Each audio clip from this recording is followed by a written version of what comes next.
Southwestern Family of Companies welcomes you to the Action Catalyst. Each week, our diversely and amazingly accomplished guests share their insights and inspirations to help us ignite our own. So let's invest attention together to breathe, to reflect and refocus, and decisively defeat that voice we call Mr. Mediocrity. Then let's enjoy moving forward to make a positive difference in our world.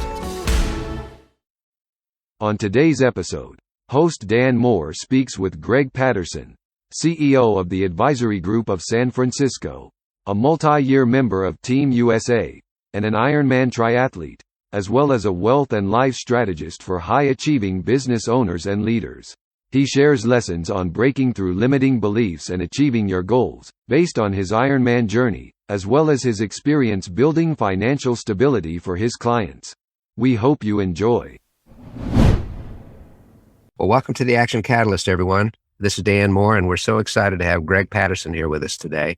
Greg has a tremendous background, not only in business and lessons that he's learned there in leadership and particularly in helping people with their finances, but also a tremendous amount of background in the world of athletics, representing Team USA in the triathlon, which is a pretty incredible achievement by itself. But he's very intentional about learning the lessons and applying them to different areas. So we know we're going to get encouraged and uplifted as we go through. So Greg, welcome to the Action Catalyst. Thank you, Dan. It's a pleasure to be here.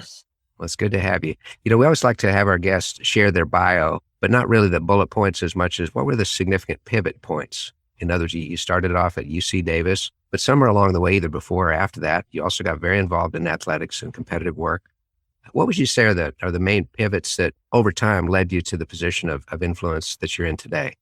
It's interesting how, if you look at a house and you see the final product, and then sometimes you really don't see all the little bricks in the foundation, right? And so that's an interesting question, because growing up, a combination of teachers and coaches and sports experiences and learning experiences kind of, at least for me, accumulated as learnings and confidence builders and encouragement to take risks, whether it was, that's one thing I think was really valuable and that I encourage in terms of my own kids and others with sports, is you learn directly or indirectly at a young age that, you take a chance. Sometimes you fall over, sometimes you don't, you progress, and you can really see the tangible benefits of training or practicing, even at a very young age. So something I fall back on a lot.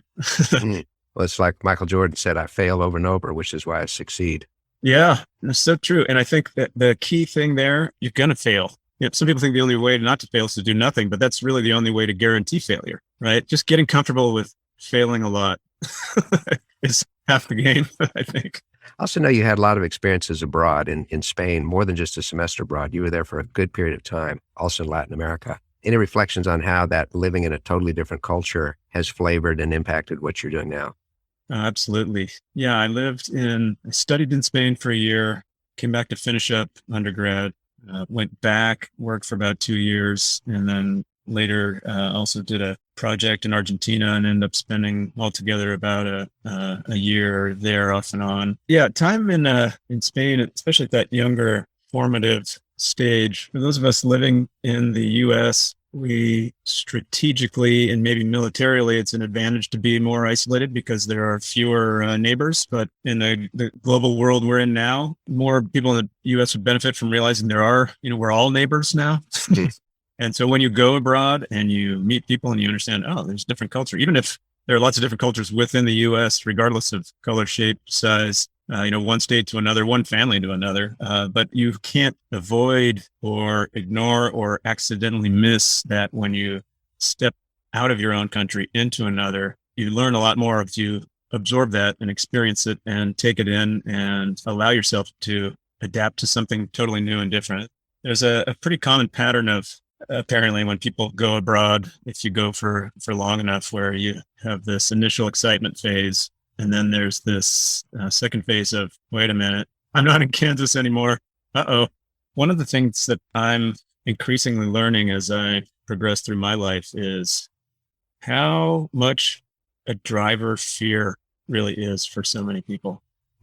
Everybody, right? I mean, none of us are immune to it. It's just that some of us are more comfortable with it or embrace it. And maybe one person embraces certain kind of fear differently than another in their life, and another person might be the exact opposite. But we are all living under a little bit of an illusion that we are in, the world feels so civilized, and in some ways in terms of technology and culture and other things. But we all have to remember we're still animal beings. And when people are angry, psychologists say that's generally a sign of fear. Mm-hmm. When you feel like something is at risk, whatever it is, and that's really a fear about some kind of uncontrollable element in the future. And well, if we have the awareness of realizing the situation has in fact changed, so what can I now gain from this new situation instead of wishing it was like it always had been? Absolutely. That's a great challenge. Well, along the way, certainly from time to time, you've encountered a brick wall. Can you share some life lessons with us about what do you do when you're suddenly stopped, bam, not sure what to do? That's happened a lot. I think it happens to all of us. Sometimes I pause to reflect a little bit. One of the things that I've learned is that oftentimes we're our own biggest barriers. And what is it that is creating that wall? Is that a wall that is entirely independent of me, or did I help inadvertently construct part of that wall, right? Through an attitude, through another inaction that's catching up to me now? Or is it a confidence problem or something else? So in triathlons, for example, and a lot of these parallels could be, again, relationships, business, you name it, a lot of similar patterns.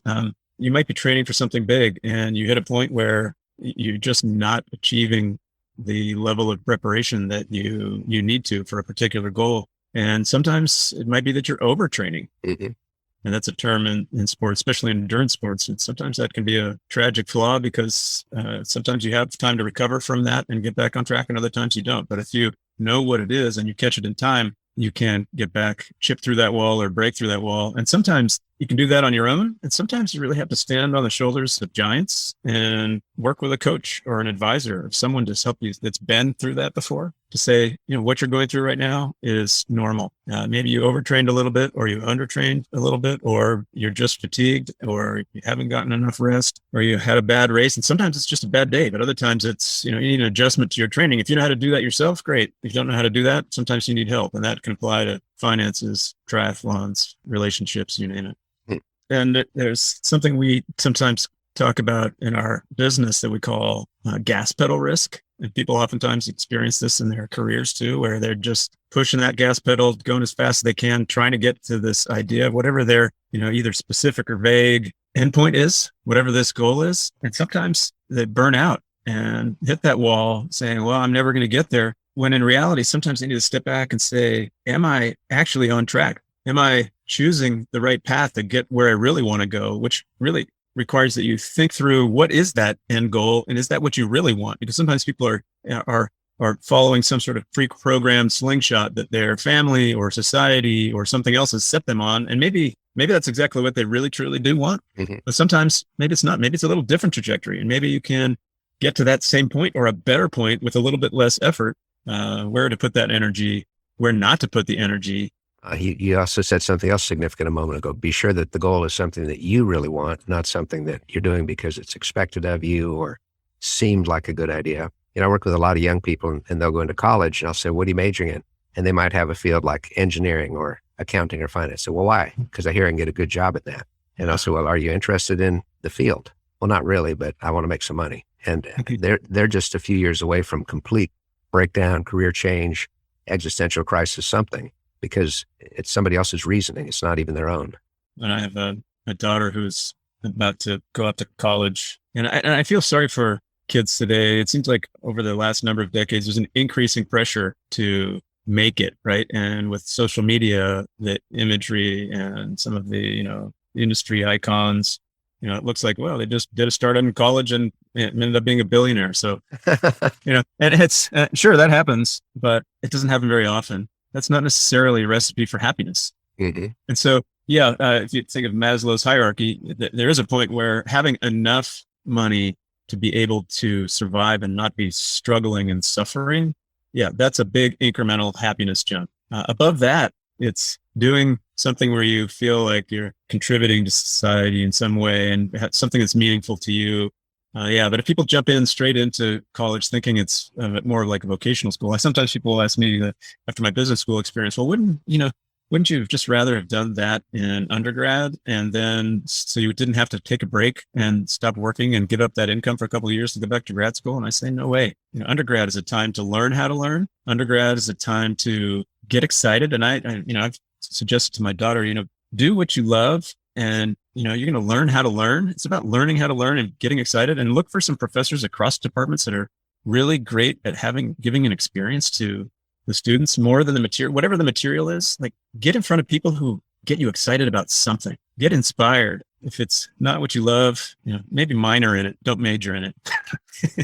But you can tell us the truth, Greg. You went to Davis so you could study wine. Yeah. How do you define study? Very subjective. Here's a question. You have a lot of trajectories of success in your life. And at some point you could just sit back and write your books and give speeches, but you're really committed to continual personal growth. How do you keep yourself from flattening out, just getting complacent? How do you keep yourself on the grow? I have so much more to learn, and there's so many areas where I am nowhere near the top. I'm definitely more of a student than a master in just about everything. One of my blessings and one of my curses is that I'm never quite satisfied. That's maybe more of a curse than a blessing, but being kind of a student always. Maybe it's my underneath it all, my fear or acknowledgement that I really don't know much about anything. That keeps me hungry, feeling like I got to keep learning. But I also love to learn, and I love to progress and to feel like I'm getting to the next level, not to necessarily to beat others, right? Frankly, just to better myself. And again, if an Ironman is 140 miles, in the Ironman of life, maybe I'm still at mile 20. So yeah, there's a long way to go, not just in years, but in learning. So I hope I can learn more faster. Mm-hmm. And that humbleness, that humility can make you a better student. Yeah. People who are overconfident younger in life or stay overconfident through life, it's really sometimes out of a discomfort with acknowledging or admitting or that you might not already know it all. I guess my wish for everybody is that there's just so much more liberty and freedom in letting go, even if it's uncomfortable, and saying, okay, well, there's more to learn. It's like that old saying, overconfidence is the feeling you have just before you find out better. Yeah, I love that. If you can admit it, right? If you see it. Yeah. And there are interesting studies that show that people who are overconfident are more consistently wrong. At the same time, people who are overconfident tend to attract followers because people in general, human beings, tends to seek people who appear to have the answer. And so if you combine the fact that people tend to follow that way and that people who are overconfident or wrong, that can be a little messy. And there's lots of cases through, thousands of years of history, whether it's political leadership or otherwise, where that can get a little messy if you don't have critical thinking along the way. Right. And where the motive is the right motive. So true. As Tobey Maguire said in Spiderman, with great power comes great responsibility. Absolutely. And some people who are fundamentally good people get caught up in that power trap, and then they themselves become something they didn't used to be. Well, I'm kind of wondering, some of our listeners are just rolling through life in a great way, but there's some others right now that are very discouraged. I know you've distilled a lot of lessons from your life. What would be one or two of your life lessons you could pass on to somebody that looks at the hand they're dealt, and they not only have no aces, they have not any face cards. They don't know what to do.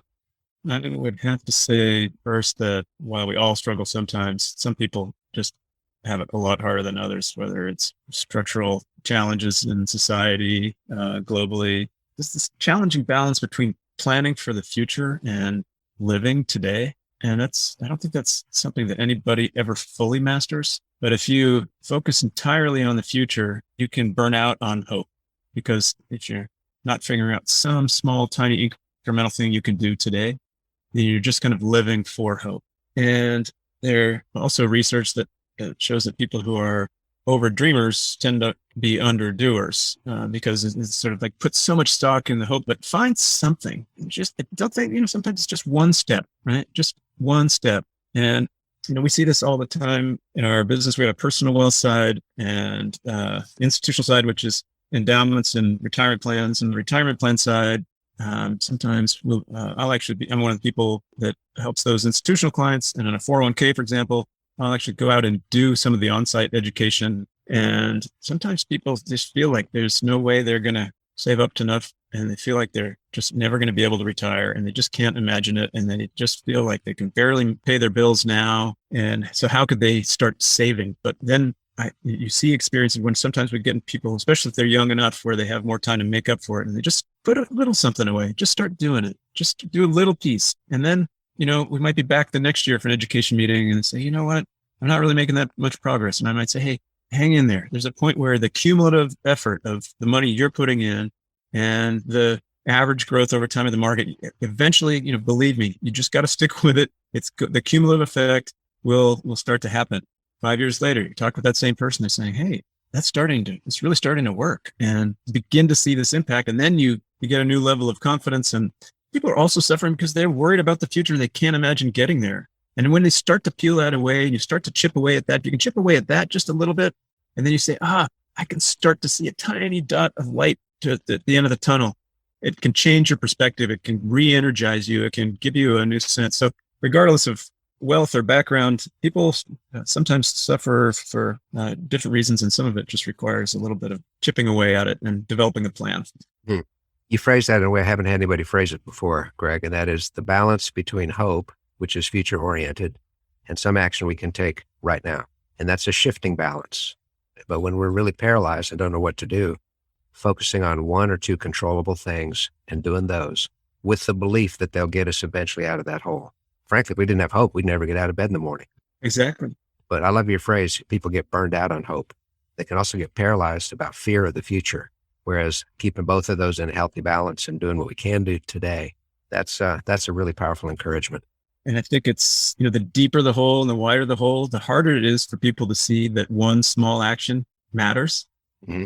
And sometimes that action might be put $1 in your 401k. Another time might be an act of kindness to someone else, to just go beyond yourself. Sometimes, it's just that believing that one little thing. But if those little things each day, they build on itself, and it connects back to the hope, and then you create this positive cumulative effect for yourself. And because you're going to have setbacks in the future too.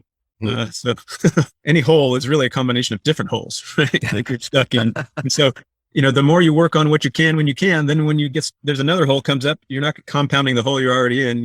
It's like 2 steps forward, 1 step back, 2 steps forward, 1 step back. And just think that's part of the ride. That's the way it works for most people. That's real life, and that's the real way out. And I think that's a great final lesson for us to maybe end on, that if we 2 steps forward, 1 step back, still means we're moving forward 50% faster than if we weren't taking those 2 steps forward. And over time, we get across that minefield, whatever it is. Well, Greg, you're a learner, and you're also a teacher. And I appreciate you sharing your wisdom and your thoughts and your perspective and your sense of personal humility with our audience today. I know it's been an inspiration to me. I appreciate that, and your super thoughtful questions. I find the kind of thoughtful questions that you ask are inspiring to me as well. So thank you very much. Appreciate that. All the best to you and your listeners.